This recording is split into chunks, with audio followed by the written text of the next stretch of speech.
오늘 말씀 제목은요, 사귐의 즐거움입니다. 사귐의 즐거움. 여러분들 사귀는 거 무슨 뜻이에요? 사귀는 거. 서로 남녀가 사귀는 거. 사귄다 그렇게 말하죠. 나랑 사귈래? 이렇게 말도 하고요. 우리 형제하고 자매 사귀고 있죠? 즐거워하네요. 사귀면 그렇게 즐거운 거예요. 그렇죠? 또 뭐 이성뿐만 아니라 우리 친구들도 서로 사귄다 이런 표현을 쓰죠. 사람 대 사람이 사귀는 것은요, 서로 얼굴을 좀 마주하고 자주 보고 가까워지는 거예요. 가까워지는 거. 그걸 사귐이라고 합니다. 그 사귐을 우리 가운데 즐거움을 안겨주고 있죠. 근데 만약에 주변에 이런 사귐이 없는 사람이 있다라고 한다면 어떨까요? 어떤 한 사람이 지금 세관이라는 곳에 앉아 있습니다. 세관은 뭐냐면 사람들이 줄을 서 있고요.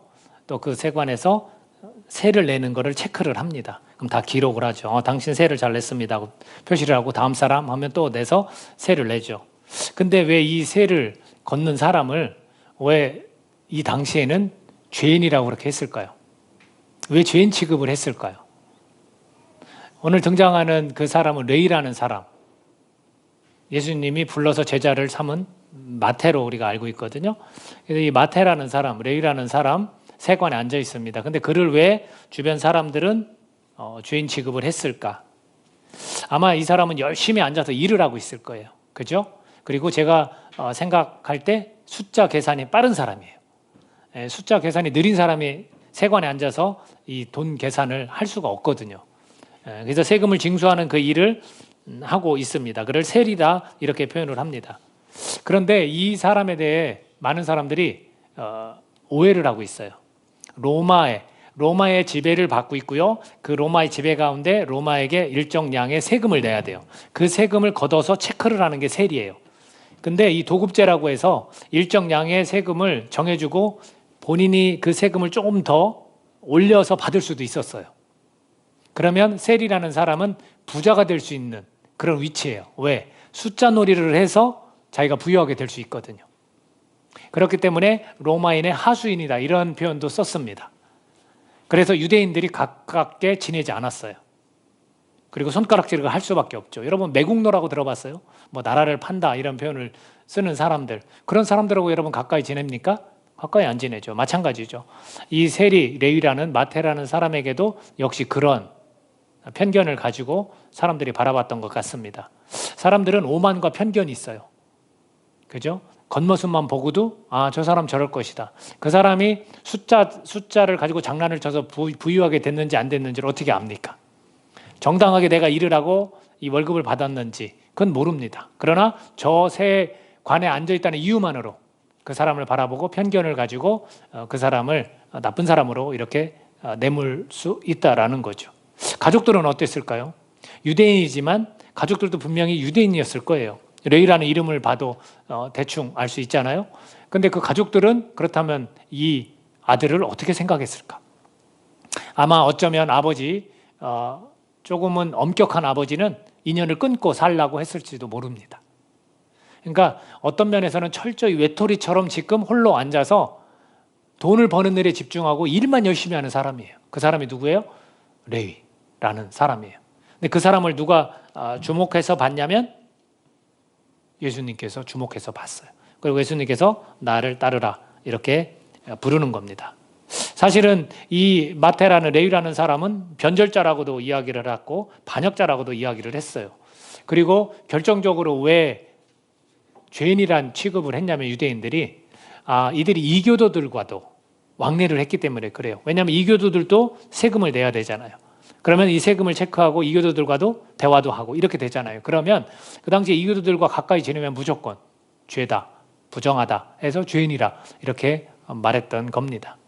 그러니까 자기 자신은 열심히 혼자 일하지만 계속해서 자기를 죄인 취급하고 사람들이 만나주지 않고 대화하지 않는 이런 생활을 계속해서 해나간지도 모릅니다. 외롭게 지내는 자들, 정죄받는 자들, 낙인 찍힌 자들, 이들이 한자리에 딱 모였어요. 마태라는 사람의 집에 모였어요. 그리고 뭘 합니까? 식사를 하는 거예요. 식사. 누가? 예수님께서. 한 목사님이 한 소녀에게 그 소녀의 집에 갔을 때 그 소녀의 방에 인형이 가득하더래요. 그래서 물었대요. 얘야, 네가 제일 좋아하는 인형이 어떤 거야? 그랬더니 그 소녀가 하는 말이 여기 있는 다 예쁜 인형들은 다른 사람들한테 사랑을 다 많이 받는 그런 인형이에요. 근데 저는 여기서 이 낡은 인형을 제일 좋아해요. 왜냐하면 제가 아니면 이 낡은 인형을 사랑해 줄 사람이, 좋아해 줄 사람이 없거든요. 이렇게 이야기를 했대요. 여러분, 바로 이렇게 외톨이처럼 외롭게 쓸쓸하게 고독하게 공허하게 앉아있는 이 사람을 누가 초청을 했냐면 예수님이 초청을 했어요. 저와 여러분 같으면 우리가 오만과 편견이 있는 사람인데 과연 그에게 다가가서 친구가 되어줄 수 있을까요? 사귀자, 나랑 함께 밥 먹자 할 수 있을까요? 쉬운 일은 아닙니다. 예수님이니까 사실은 가능한 일이고 예수님을 믿는 자들이니까 어쩌면 예수님 때문에 우리가 할 수도 있지 않을까? 이런 기대까지는 우리가 가져봅니다. 그러나 보편적으로는 그러한 사람과 가까이 지내려고 우리는 하지 않습니다. 어쩌면 이게 되게 인간적으로 자연스러운 거예요. 그러나 예수님, 이 소녀가 낡은 인형을 가까이 좋아했듯이 예수님도 이 마태를 좋아합니다. 그리고 낙인 찍힌 자들을 좋아합니다. 그래서 유대인들이 뭐라고 그러냐면 세리와 죄인들과 함께 왜 밥을 먹느냐 이렇게 이야기를 합니다. 여러분, 우리가 이걸 통해서 알 수 있는 게 뭐냐면 우리는 그 마태라는 레위라는 사람을 중심까지 보지 못하고요, 미래까지 보지 못합니다. 그러나 예수님은 중심까지 보는 거고요, 미래까지 보는 거예요. 결국 그를 불러서 제자를 삼아서 그로 하여금 마태복음이라는 위대한 복음서를 쓰게 하신 거예요. 어쩌면 그 숫자를 잘 꼼꼼하게 적는 것처럼 마가복음이 먼저 기록되었고 이 마가복음의 부분을 더 채워놓은 게 마태복음이거든요. 그래서 16장과 28장 이렇게 좀 더 양이 많아요. 근데 물론 관점은 조금 다르게 기록한 목적이 있지만 이 마태라는 사람은 그것을 할 수 있는 사람으로 주님은 훈련시키시고 그걸 내다보신 거예요. 그런 주님께서 지금 누구를 부르셨냐면 세리, 사람들이 정죄하고 오만과 편견으로 저 사람을 단죄했던 그 사람을 예수님은 부르신 거예요. 저와 여러분이 오늘 이 자리에 앉아있는 거 주님이 우리를 부르셨다고 여러분 믿으십니까? 믿으셔야 돼요. 다른 사람들이 우리를 어떻게 보든 간에 오만과 편견으로 우리를 볼 거예요. 그래서 우리는 이 외모를 자꾸 꾸미려고 해요. 왜? 다른 사람들을 보기에 좋게 보이려고. 그리고 내가 좀 더 괜찮은 사람으로 보이려고 자꾸 부를 축적하는 거예요. 돈을 많이 벌으면 나는 그래도 괜찮은 사람이 될 거야 라는 거예요. 사람들한테 속은 그렇지 않지만 겉으로 친절하게 대하는 이유가 뭔지 아십니까? 내가 사람들로부터 인기를 얻고 싶어서 그러는 거예요. 이런 모든 것들 가운데 그 중심으로 하는 것은 예수님밖에 없고 예수님이 나를 부르셨다면 그 분명한 이유가 있다라는 거예요. 저와 여러분을 부르셨다면 분명한 이유가 있다라는 겁니다. 주님께서 이런 세관에 앉아서 열심히 돈 버는 일에 집중하는 자에게 뭐라고 하냐면 나를 따르라 라고 이야기를 해주고 있습니다. 왜 부르셨습니까? 첫 번째가 부르신 이유가 뭐냐면 식사의 자리로 초대하기 위해서 부르신 거예요. 15절 같이 한번 읽어볼까요? 15절. 자, 15절 읽습니다. 시작. 그의 집에 앉아 잡수실 때에 많은 세리와 죄인들이 예수와 그의 제자들과 함께 앉았으니 이는 그러한 사람들이 많이 있어서 예수를 따름이라라. 그러한 사람들이 많아요. 우리 주변에 이런 정죄받는 사람, 외톨이, 공허한 사람이 너무나 많은 거예요. 그런 사람이 굉장히 많은데 그런 사람들을 지금 불러서 뭐 하라고 있어요? 함께 식사를 나누는 거예요. 이게 사귐이에요, 여러분. 우리가 어떤 일을 할 때 먼저 본론으로 들어가기 전에 야, 우리 밥 먹자 이런 표현 쓰잖아요. 그리고 여러분 밥을 계속 사주는 사람, 더치페이 요즘은 뭐 젊은이도 더치페이 한다지만 밥을 계속 사주는 사람을 싫어할 사람이 있어요? 없을 거예요. 그러나 의도를 가지고 사주면 싫어하겠죠. 그러나 마음으로 친해지고 싶다라고 해서 사주면 싫어할 사람이 없어요. 비용을 지불하면서 같이 식사를 하면서 나누는 거죠. 이게 사귐이에요. 식사의 자리로 이런 외톨이들을 초대한 게 누구예요? 예수님이에요. 오늘 저와 여러분을 예수님이 초대한 이유가 뭐냐면 예수님과 함께 사귀자는 거예요. 주님이 나는 너와 사귀고 싶다는 거예요. 그래서 우리 먹어야 되는 거예요. 잘 먹어야 되는 거예요. 그래서 교회에서 우리가 예배를 드릴 때 말씀이 기억은 안 나도 뭐 먹었는지는 기억이 나잖아요. 맛있는 거 먹으면 어때요, 여러분? 기분 좋잖아요. 그래서 교회에서도 정성으로 준비하는 거예요. 땀을 뻘뻘 흘려가면서 식당에서 불을 펴가면서 섬기는 분들이 있거든요. 다 이런 것 때문에 준비하는 거예요. 그게 사귐이에요. 그러니까 예수님과 우리는 먼저 사귀어야 되는 거고, 예수님께 우리를 부르신 이유는 뭐예요? 사귀자고 부르신 거예요. 가까이 지내자고, 얼굴 좀 자주 보자고. 그러니까 우리가 생활 속에서 항상 주님하고 그렇게 부르는 거예요. 예수님 사랑해요, 이렇게 부르는 거예요. 기도할 때도 예수님의 이름으로 기도합니다. 그게 다 예수님과 사귀는 거예요. 예수님은 그걸 목적으로 해서 우리를 부르신 거고, 이 레위라는 세리를 부르신 이유도 바로 사귀자고 부른 거예요. 먼저 일부터 시키려고 부른 게 아니에요, 여러분. 나중엔 이걸 깨닫고 그래, 사명이 이거구나. 이 부르신 가운데 내가 이렇게 복음을 위해 살아야 되는 거야. 이건 차후에 깨닫는 거고요. 우리를 먼저 부르신 이유는 사귐이에요, 사귐. 예수님과 사귀어야 돼요. 예수님과 사귈 수 있어야 된다라는 거죠. 그래서 우리 교회라는 이 곳은요, 예수님이 함께하는 집이에요. 예수님이 지금 어디에 모였냐면 지금 회당에 모이지 않았어요. 격식과 형식과 이런 순서를 갖춘 여기에 모이지 않았어요. 어디에 모였냐면 그냥 자연스럽게 집에 모였어요. 그래서 이 교회가 집이에요, 집. 하나님의 집이라고 그래요. 만민이 기도하는 집이다. 누구나 들락달락 할 수 있는 편안한 곳. 그게 성전이에요. 집이라는 거예요. 그래서 예수님이 함께하는 집, 그곳에는 식사의 자리가 있고 사귐이 있다라는 겁니다. 예수님은요, 판을 다시 짜는 거예요, 여러분. 예수님이 이 땅에 오셔서 한 일이 뭐냐, 판을 다시 짜는 거예요. 이들이 성전과 회당을 중요시 여겼지만 예수님은 그게 중요한 게 아니에요. 예수님이 계신 자리가 중요한 거예요. 그러니까 이곳에서 우리가 중요한 이유는 예수님이 이곳에 계시기 때문에 중요한 거지, 은혜와 영광께 예배당이 중요한 게 아니에요. 이건 그냥 장소예요. 여기 예수님이 빠졌다? 심각한 거예요. 예수님이 판을 이와 같이 다시 짜는 거예요. 우리가 그래서 그걸 꼭 기억해야 돼요. 여러분, 이 땅 가운데 우뚝 솟은 멋진 건물이 중요한 게 아니에요. 멋지지만 그 안에 계신 예수님 때문에 예수님이 함께하는 집이 되는 거예요. 사귐의 집이 되는 거예요. 그런 것들을 우리가 꼭 기억하시길 바랍니다. 우리를 부르신 이유가 뭐라고요? 사귀자고. 우리 예수님과 사귀어야 돼요. 그래야 즐거움이 넘치는 겁니다. 또 이 본문을 통해서 우리가 좀 알 수 있는 것은 뭘까? 예수님은 이 레위를 불렀고 제자를 삼았는데 문제가 생기기 시작해요.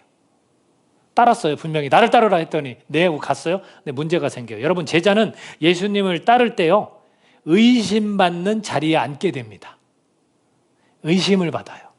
자, 어떤 의심을 받는지 아십니까? 자, 여기에서 요한의 제자들과 바리새인들이 금식하고 있어요. 지금 그러니까 사람들이 예수님께 와서 말합니다. 아니, 요한의 제자들, 이 침례 요한을 이야기하거든요. 침례 요한의 제자들과 바리새인들은 금식하고 있는데 왜 당신의 제자들은 금식하지 않습니까? 이렇게 이야기를 해요. 뭘 갖고 지금 걸고 넘어지냐면 금식 가지고 걸고 넘어집니다. 그러니까 예수님이 간단하게 대답하죠. 야, 혼인잔치에서 신랑이 함께 있을 때 금식할 수 있느냐? 신랑과 함께 있을 동안에 금식할 수 없다. 그러나 신랑을 빼앗길 날이 올 것이다. 그날에 금식하면 된다라는 거죠. 이건 예수님을 뜻해요. 예수님과 지금 함께하기 때문에 그 식사의 자리는 사귐의 자리예요. 여기서 금식할 필요가 없이 먹는 거예요, 같이. 예수님과 같이 먹고 예수님과 즐겁게 시간을 보내는 거예요. 근데 예수님이 곧 팔리게 돼요. 죽게 돼요. 그때는 금식하는 거죠. 슬프기 때문에. 그렇게 말씀하고 있거든요. 근데 이 금식이라는 것을 어떻게 이들이 말해주고 있냐면 유대인이 정한 관습에 따르지 않는 거예요. 그래서 야, 니네 경건하지 않다.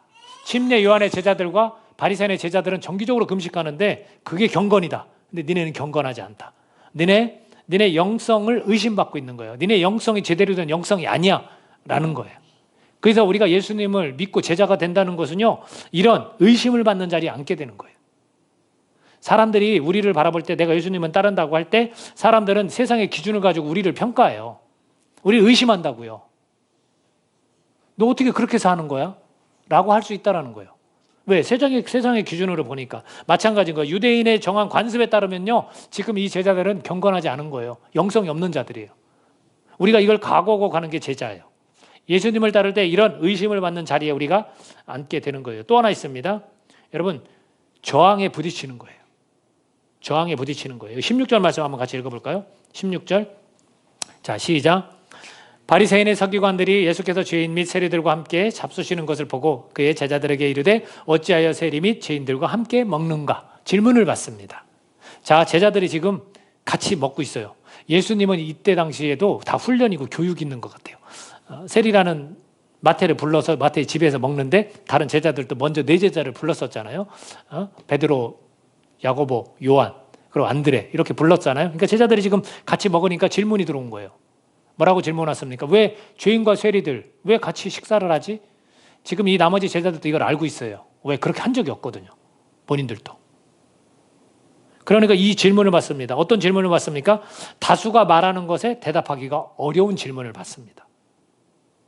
야, 내가 믿는 어떤 사람들, 교회 다니는 어떤 사람들 이러던데 너는 왜 그러니? 이럴 수 있거든요. 이런 질문. 그게 곤란한 질문이고 이런 저항에 제자들은 부딪히게 되어 있어요. 또 남들이 가지 않는 길을 왜 가는 거지? 남들은 세리와 죄인들과 밥 먹지 않아. 사귀지 않아. 근데 니네는 왜 사귀는 거야? 여러분 그런 질문 받으면 어떻습니까? 이게 저항이에요. 우리가 예수님의 제자로 살게 되면 우리를 계속해서 부딪히게 만드는 것들이 있어요. 이 두 가지를 우리가 기억해야 돼요. 저와 여러분이 예수님의 제자로 살기를 원합니까? 그러면 사람들은 우리는 의심할 거예요. 네 삶이 그게 맞는 삶이야? 라고 의심할 겁니다. 또는 왜 니네들은 그렇게 사는 거지? 라고 우리에게 반대에 부딪히는 저항을 할 것입니다. 그래서 우리의 말에 그들이 달갑게 받지 않는 거예요. 이런 걸 각오하고 가는 게 누구냐면 바로 제자다라는 겁니다. 여러분, 이 이야기를 듣고 예수님께서 그들에게 말합니다. 왜 이들과 사귀어야 되고 왜 사귀고 있는지, 왜 예수님이 이렇게 하는지. 자, 17절 말씀 같이 읽어보겠습니다. 17절 말씀 시작. 예수께서 들으시고 그들에게 이르시되 건강한 자에게는 의사가 쓸데없고 병든 자에게라야 쓸데있느니라. 나는 의인을 부르러 온 것이 아니요 죄인을 부르러 왔노라 하시니라. 여러분 어떻습니까? 여기서 건강한 자는 누굽니까? 의인이에요. 병든 자는 누굽니까? 죄인이에요. 지금 예수님이 의인과 식사하고 있습니까? 죄인과 식사하고 있습니까? 죄인과 식사하고 있어요. 그들이 정죄한 사람들, 그들이 외면한 사람들, 소외된 사람들, 이런 사람들과 함께 있어요. 근데 사실은 이 의인이라고 말하는 건강한 자는 누굽니까? 서기관들이에요. 바리새인들이에요. 사두개인들이에요. 장로들이에요. 제사장들이에요. 이들을 위해서 오시지 않았다는 거예요. 왜? 너네는 의인이기 때문에. 왜? 스스로 의인이기 때문에 그래요. 사실 모두가 다 죄인 아닙니까? 근데 우리 주변에 인정 못하는 자들이 있는 것처럼 이 당시에도 인정하지 못하는 거예요. 모두를 위해서 오셨지만 본인들은 의인이라고 생각하는 거예요. 나는 건강하다라고 생각하는 거예요. 주님께서 사귀자고 요청할 때 그 사귐에 응하지 않는 거예요. 왜 그럴까요?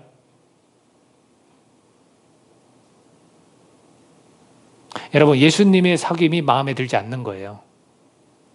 우리가 예수님을 믿고 예수님을 섬긴다고 할 때 예수님의 가르침과 명령이 마음에 들지 않는 거예요.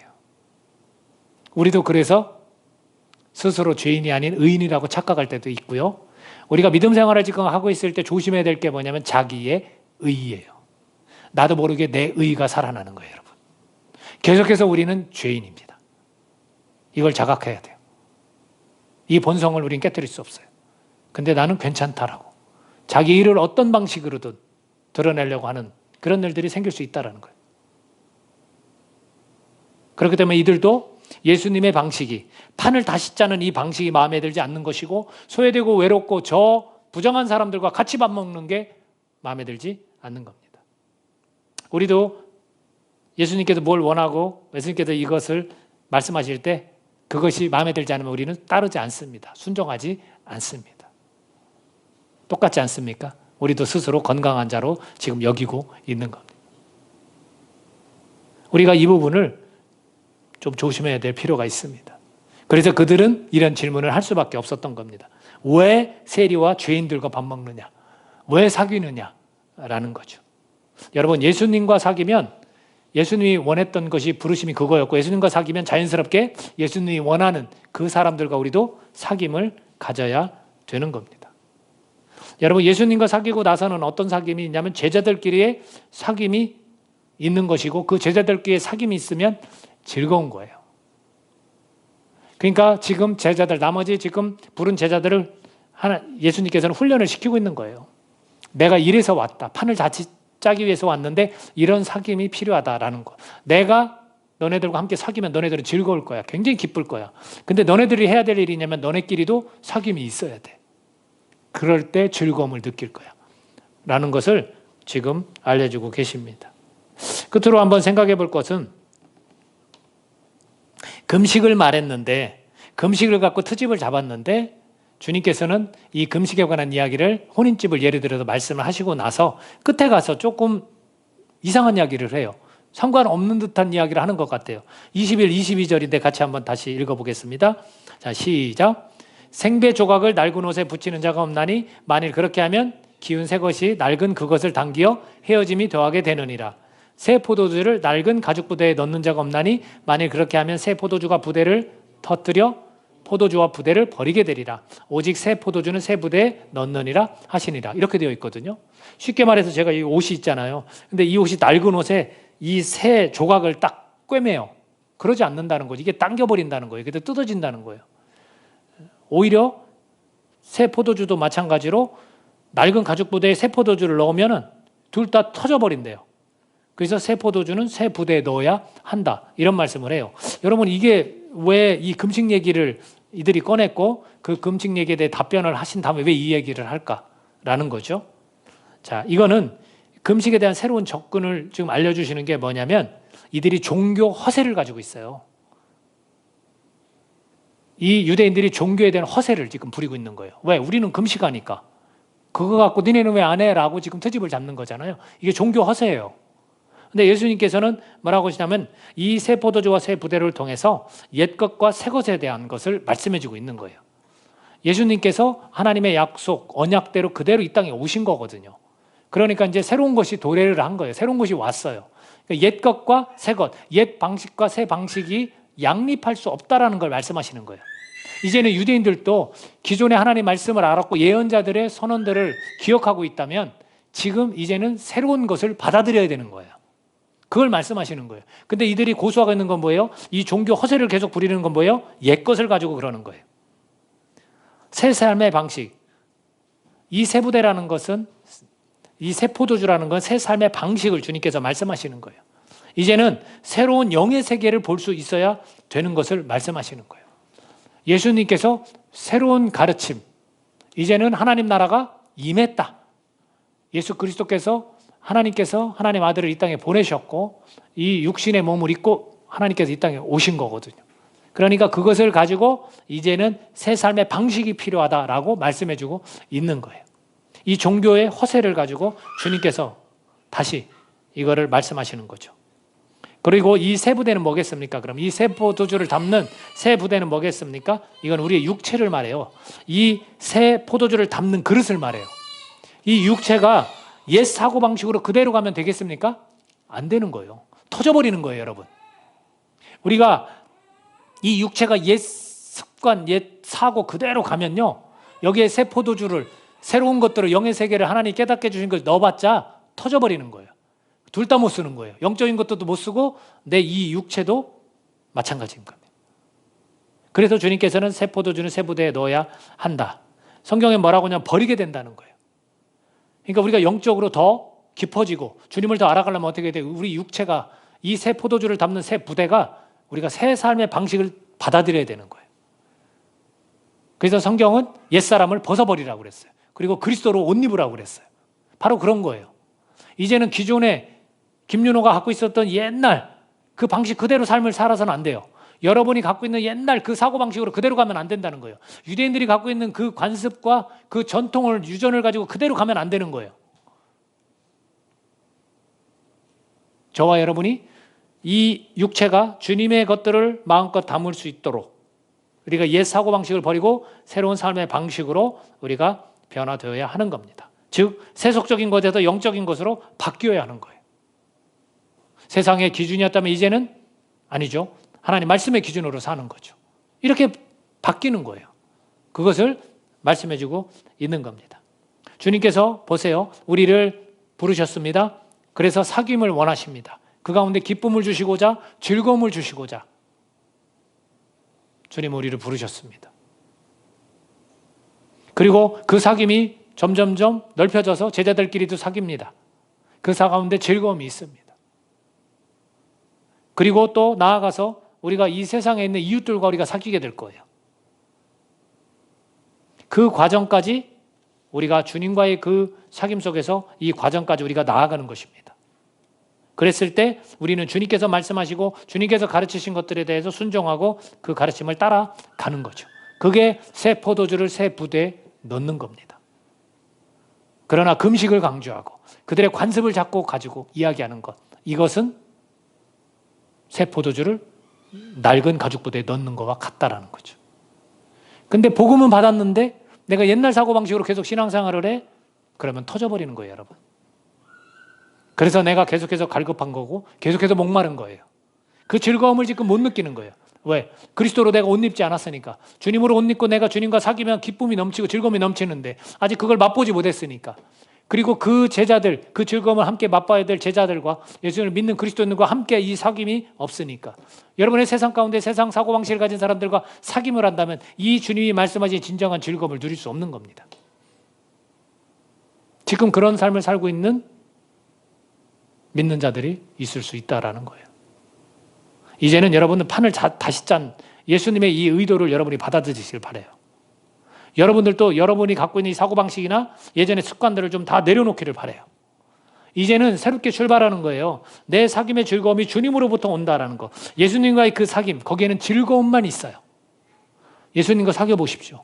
우리를 부르신 이유가 주님과 사귀는 거예요. 거기에는 즐거움만 있습니다. 그 다음 크리스천들 간의 사귐이 있습니다. 여기에는 즐거움도 있지만 어려움도 있어요. 여러분 크리스천들 안에서도 상처받잖아요. 이게 같이 가는 거예요. 내 즐거움이 예수님과만 즐거우면 예수님과만 사귀면 굉장히 즐겁지만 그 다음 우리가 가야 될 과정은 같이 예수님 믿는 이 사람들, 우리 지체들, 성도들끼리 서로 교제를 해야 되는 거예요. 사귐을 해야 돼요. 그 가운데는 즐거움도 있지만 상처도 있고 어려움도 있다는 거예요. 그 다음에 우리는 영성을 지닌 자들로서 세상의 이웃들과 사귀는 거예요. 거기에는 답답함도 있어요. 마냥 즐겁지만은 않아요. 고달퍼요. 고통이 있습니다. 고난이 있습니다. 그리고 지쳐요. 우리는 이런 과정을 통해서 주님이 사명을 감당하도록 하시는 거예요. 여러분 우리는 우리가 좋아하는 사람들만 사귀는 게 아니에요. 왜 죄인과 세리들과 밥 먹습니까? 이렇게 질문하는 자들이 아니라고요. 세상 사람들이 우리에게 그렇게 질문하면 우리는 거기에 대해서 예수님이 나와 사귀어 주셨기 때문에, 그런 자들을 위해 오셨기 때문에, 나 같은 자를 불러주셨기 때문에 나는 그렇게 산다라고 우리는 말할 수 있어야 돼요.